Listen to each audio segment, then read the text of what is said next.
Hey everybody, welcome to this week's podcast. Stick around to the end because I'll be doing the drawing for the Warrior 64 giveaway. More info on that later, but let's jump in and see what's been going on. First up is a Kickstarter for a brand new JAMMA-based arcade game, and it's both really awesome and kind of confusing. So the Kickstarter's already been funded, and in fact was funded, I think, pretty much its first day, so it's definitely going to happen either way.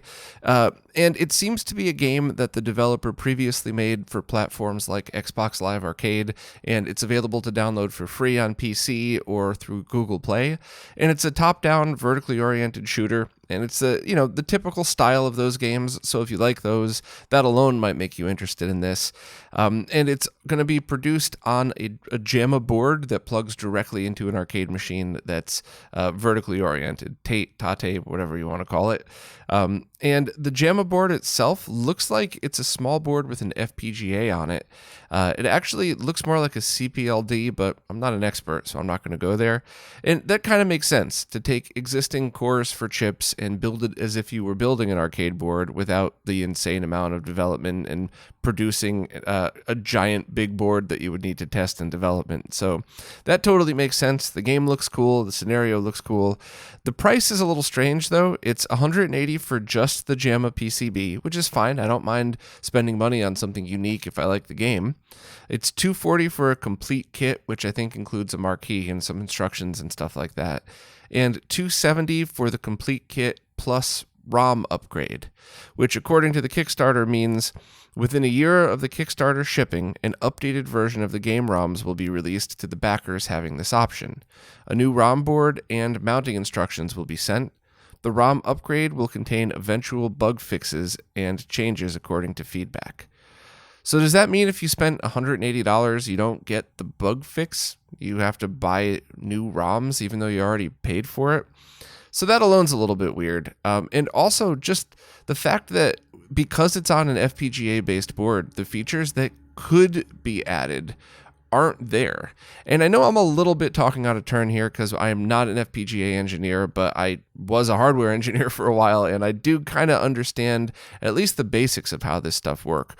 And I would think if I were designing something like this, first of all, I would reach out to the people still running arcade tournaments and doing a lot of work in the arcade scene, and they would probably tell you if you're producing a new game, there's two features that are absolutely required.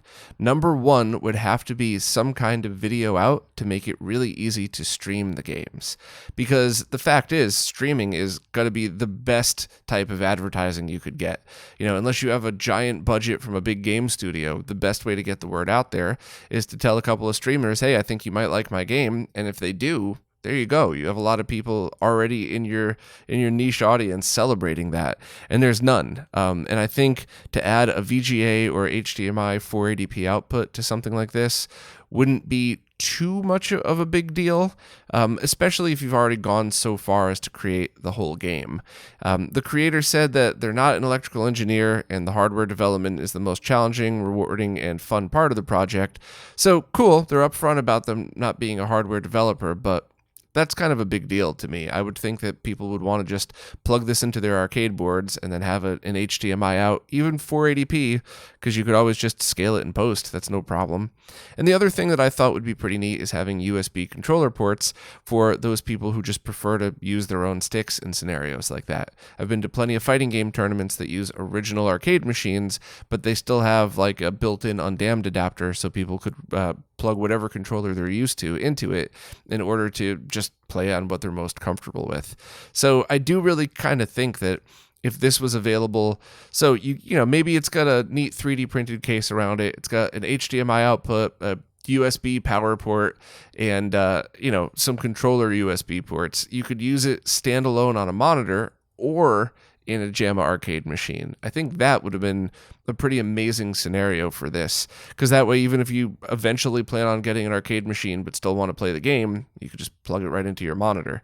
So I don't really know. Maybe I'm just over analyzing this, but I just saw a brand new JAMMA-based arcade board with a game that looks like something I would play. And I just thought, oh, cool, I can't wait to see what awesome new things are integrated in. And there were none.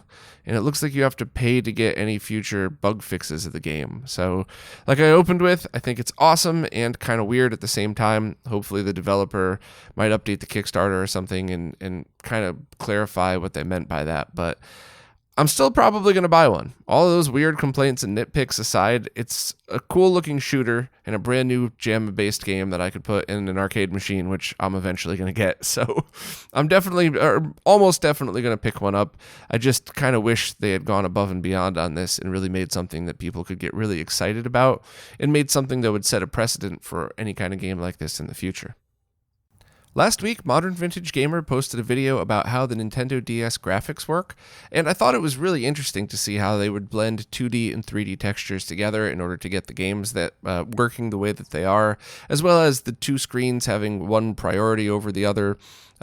Overall, I just thought it was a really interesting way to approach hardware design, and I thought Nintendo did a good job, and the DS is even more unique to me now after realizing how they were able to get this stuff working. So I don't like to ever give spoilers for videos like this because I like people to watch them for themselves, but if you're interested in the Nintendo DS graphics, check it out. But if you were a little more interested, I would actually suggest going back and watching all of Modern Vintage Gamer's How Do Graphics Work series, starting with Game Boy and moving up, so you could kind of see the evolution of everything, and you could kind of understand why and how Nintendo got from point A to point B and the steps they took in between. So overall, one of my favorite How They Work series on YouTube, and I hope MVG keeps at it. Greg from LaserBear has just posted a no-cut mod adapter for the high-def NES kit. So essentially, you would install the high-def NES like you normally would, but instead of cutting a hole for the HDMI port, you would then just run a flex adapter that comes with the kit through the expansion port hole in the bottom. Now, most consoles I've seen actually have this missing, which I don't really understand why, because there was never an expansion port for the NES. But even if they don't, it looks like you could just slide it right through. And then you use a 3D printed snap-in adapter on the bottom, and you could run a micro HDMI cable through the existing track through the bottom of it. So overall, it seems like a really cool and unique way to not have to cut your front-loading NES in order to install the high-def NES. And I always love stuff like this. I joke that Greg is saving our consoles one piece of plastic at a time, and he really is. Between this and the Height Def NES mod, which basically adds a middle adapter to the top-loading NES so that you could add the HDMI kit without cutting. These are just a few of many of the no-cut mod adapters that Greg's been selling. So I'm absolutely thrilled to see this stuff out there for people to purchase.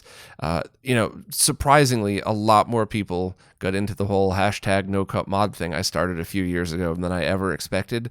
And it really does seem like most people in the retro gaming world, if they had a choice and if there was something easy like this, would absolutely prefer to not have to cut the plastic in case they ever switch to some new mod in the future. So thanks very much to Greg for making these, and the kit's available and in stock right on laserbear.net for anybody interested. It looks like Retro Game Restore is going to be doing one more run of their transparent smoke gray cases for the PC Engine. The price is still $116, which is expensive, but it comes with the case as well as a controller case and the sticker that goes over the controller to make it really look like a stock look. I have one of these and I absolutely loved it because the case replaced the yellowed, ugly original Core Graphics case, so I thought it was a really cool upgrade. If you already have a gray Core Graphics 2 that looks perfect, I don't know if it's worth the money. That's really up to you, but I did really appreciate the quality of these and, of course, how it made my PC Engine look after I installed it. So the only other advice I'd give is sometimes those ribbon cables in the PC Engine are really fragile, so just be very careful when you swap the case around. But I was happy with mine. I'm definitely glad I got it. And Retro Game Restore also said that they're looking into possibly doing cases like this for the Super Nintendo, which is awesome because there are so many older Super Nintendo shells that are yellowed and cracked, and I would absolutely love to see a smoke clear replacement or even just a clear replacement, whatever. I thought it was a really cool idea, and I hope they go through with it. So I'll keep everybody posted on that, and if you're interested in the shells for the PC Engine, please check out the link in Ronnie's post. It looks like someone has just produced a stereo audio mod for the Vectrex console, which is both amazing and ridiculous at the same time, and I love it.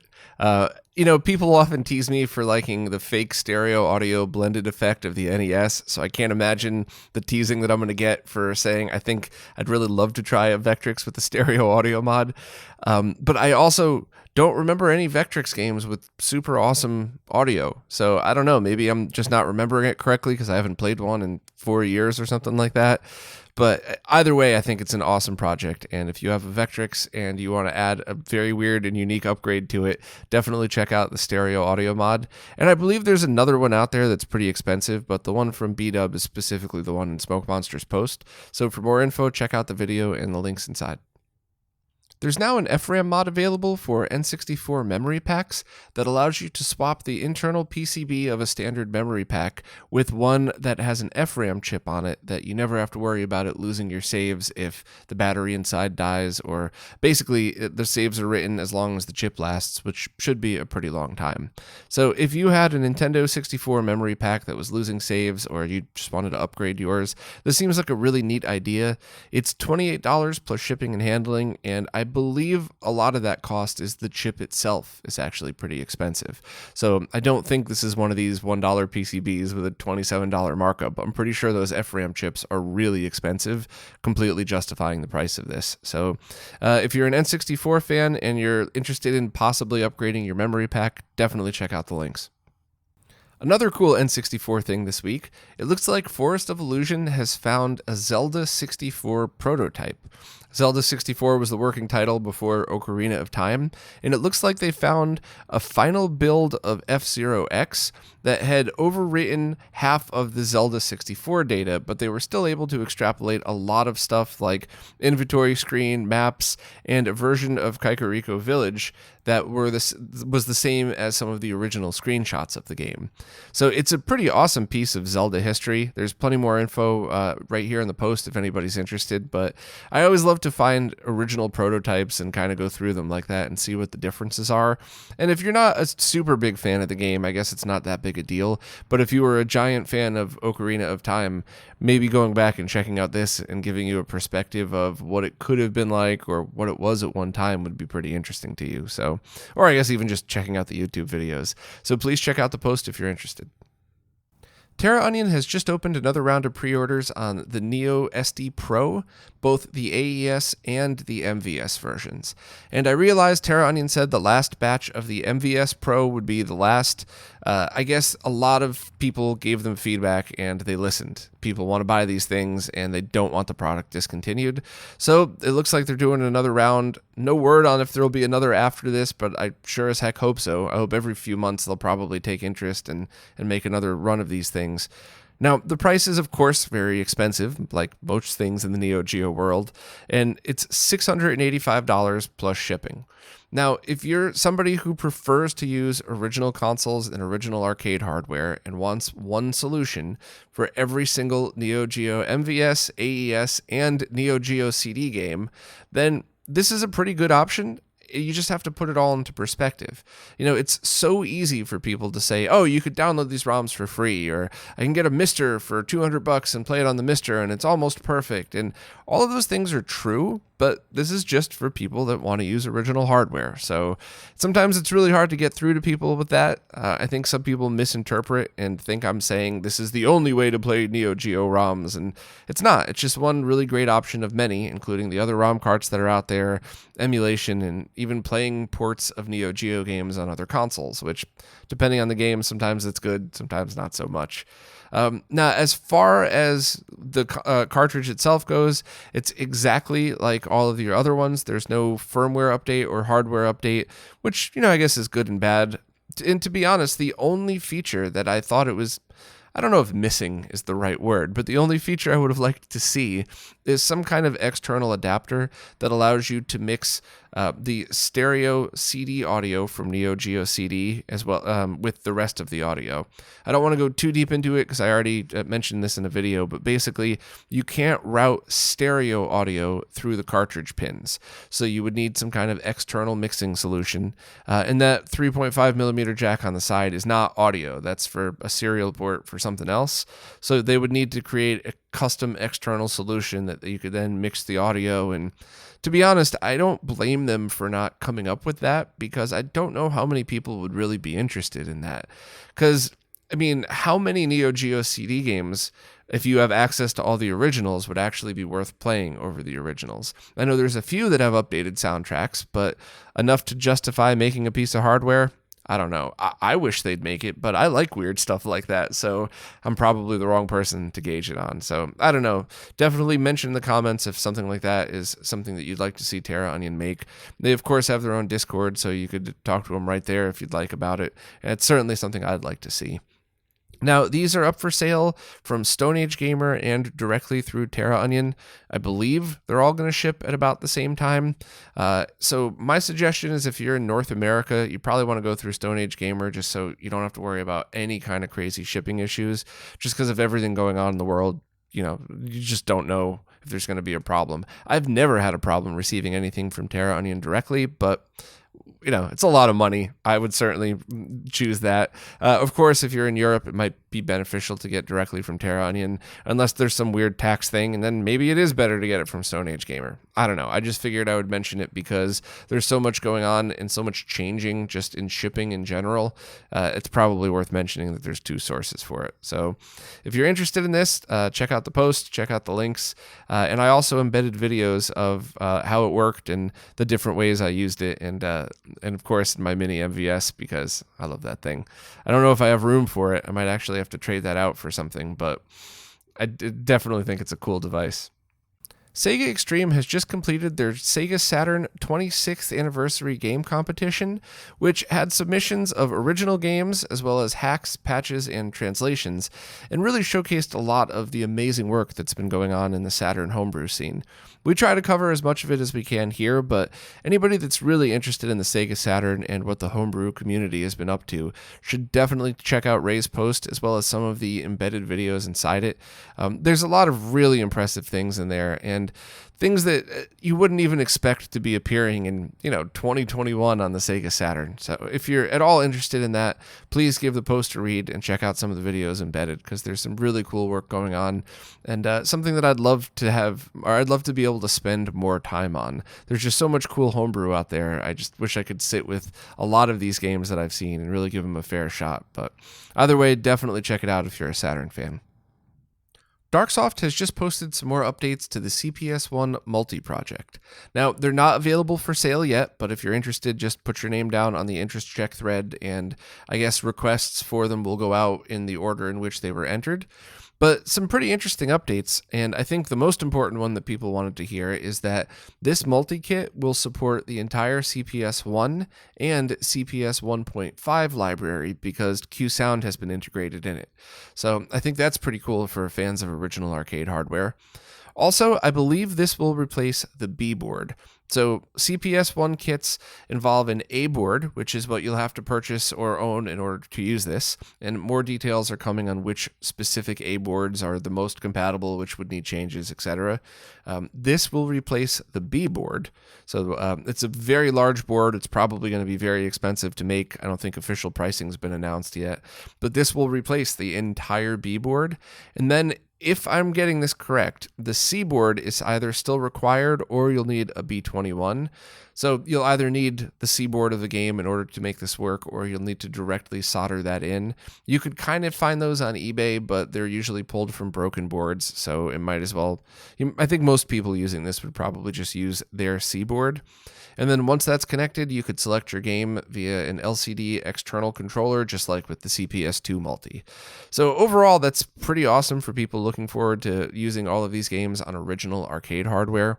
Now, of course, like I said before, as soon as I mention this, there's going to be a bunch of people saying I could download those games for free. I could play it with Hotego's amazing core on the Mister, and all of those are true. But this is specifically for people that just want to use original hardware. And I think many people who buy the multi-kit would probably be interested in the HDMI mod as well. So please check out that video I did a while back. I love using good emulation, whether it's software or whether it's on the Mister project. I think it's amazing, but there's just something weird about wanting to use original arcade hardware. Maybe it's because I never got a chance to own any of this equipment at all. Maybe it's just because I'm fascinated with computer hardware in general. I don't know what the answer is or what the explanation is. I just know that if I had a flawless Mister core or the original board, I would prefer to use the original board, just like I used the analogy I used in this post.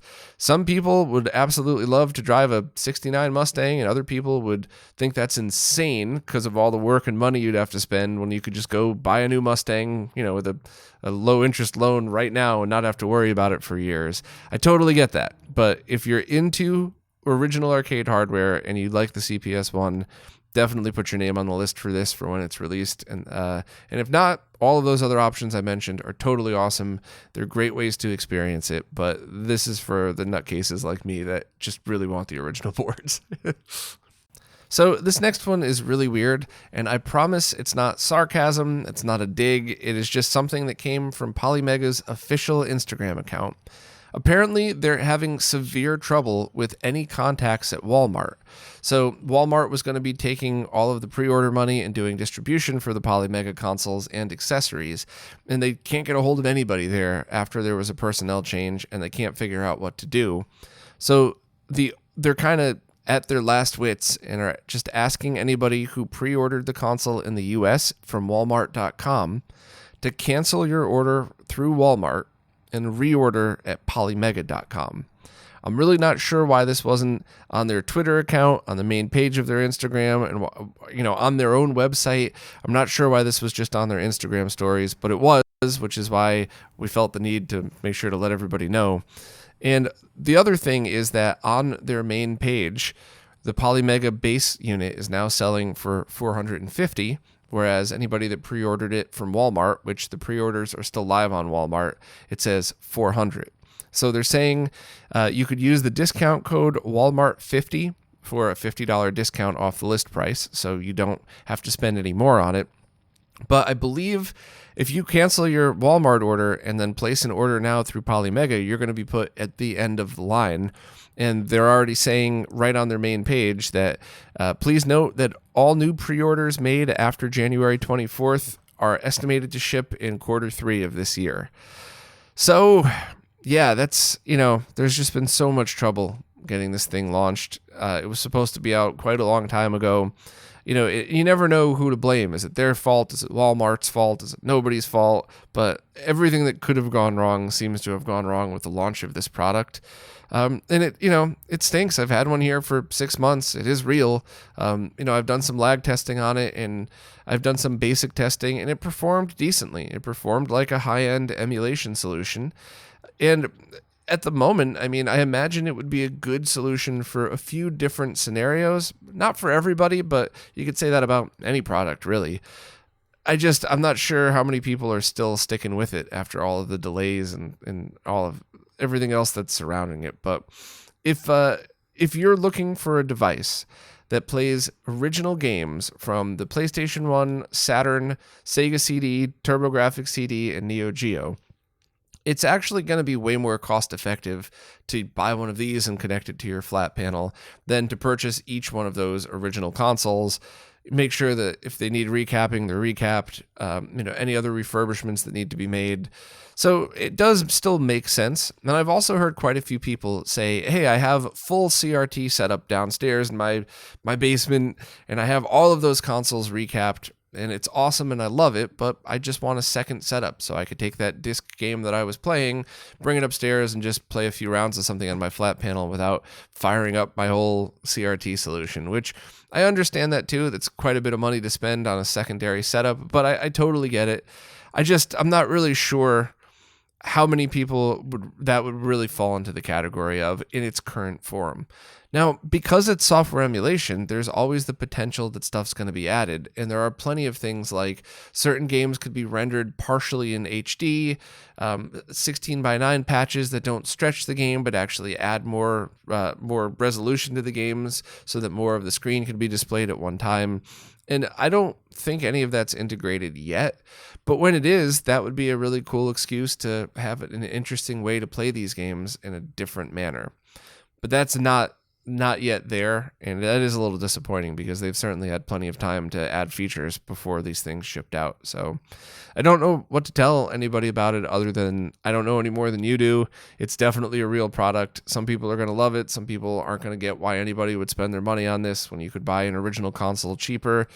It's a fair perspective, but not really applicable in certain scenarios. But, any more info on it, check out polymega.com, check out their Instagram account, and I don't know what else to say about this one. I hope they're able to get back on track and get their product out to people. I wanted to just quickly mention a live stream I did with Cousin Scott last week. I didn't think it was post-worthy, but I thought people listening might be interested. But I basically took an Atari 2600 that's been RGB modded and tested out a bunch of games and a bunch of accessories live on stream with like a little pre-recorded intro in there just to show everybody what it is that I was using and how I was streaming and doing all that stuff. And I absolutely had a blast doing it. And I think it was cool to check out the different accessories and games, and I also think it was neat for people who were watching to see what it's like to play a 2600 game for the first time. Because a lot of these original games, if you don't read through the manual, you really don't know what you're doing. And a few people teased me about how long it took me to figure out what to do in Yar's Revenge, but that was the first time I'd ever played the game. So I actually think it would be a pretty common experience for somebody who doesn't have the manual who tried to play the game for the first time. But it was really awesome. I enjoyed it. I was surprised at how good the Hyperkin controllers were.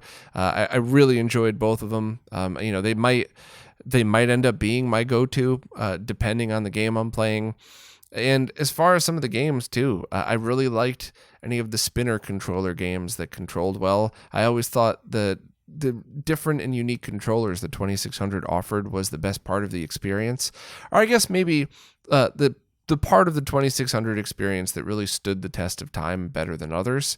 So if you're at all interested in the 2600 library and just want to chill live stream to check out some games and kind of go through and see what this stuff is like, please check it out. And it seemed to do fairly well, so I'd like to do a lot more like this. I'd like to do the same thing with the 3DO. I'd like to do it with the CDI, which is upcoming at some point soon. I'm really looking forward to that one. And probably other consoles as well, just for the heck of it. So if you're at all curious about the 2600, check it out, scroll through, and kind of see what you think. Okay, now it's time for the giveaway for the infamous Warrior 64. This is the console with the controller and the full accessories that came with it. You might want to think about getting an original N64 power supply and not using this one. I'm always very leery about that, but it's your console. It's totally up to you. I also want everybody to know that I kind of hinted about this last week, but I had sent the clear gray console with the Rad2X to Mike Chi as a thank you. It's his Rad2X anyway, and I also wanted to make sure that it survived the journey, because the way I installed it would have probably lasted forever if it was just my console, but I would be really afraid to ship that overseas, and who knows what would happen to it if a shipping service kicked it down a flight of stairs. But it arrived to Mike safely. It still works, so I'm kind of glad he ended up with that one. And also, the N64 that I purchased to use the motherboard for this kit that somebody's receiving, I took the original case and I kind of asked in the Discord chat, does anybody here have a cracked N64? And the first person to respond was actually somebody who was working on the 32X 240p test suite. So it was really awesome that they were able to get a completed shell, so nothing went to waste. Everything was used, and nothing was wasted at all in this entire project, start to finish. So thanks very much to Metal Jesus for paying out of pocket to send me these. Thanks to Mike for sending me the Rad2X to use and for always helping me out with everything. Not thanks to Voltar for making me pay full price for those two RGB boards. And once again, this is the Warrior console that has the Intec Gaming HDMI board in it. So if I were the one receiving this, I would still game on either a CRT or through a scaler. But if you want to use that HDMI out port for streaming, it should be more than good enough. All right, enough rambling. I'm going to do the comment picker right here on stream like I always do. It takes a little longer just because I really like to do it exactly as I like to show exactly as I'm doing it, so everybody knows that this is all legit, and there's no funny business. So we're now searching for the YouTube comments based on the criteria of giveaway. It's one word and there's no capitalizations or anything, as long as it was just the word giveaway spelled right. And here we go, hitting start, and it's scrolling through all of the different commenters.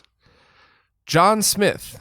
So John Smith, hopefully there's not more than one John Smith. It's quite a common name, but John Smith, you are the winner.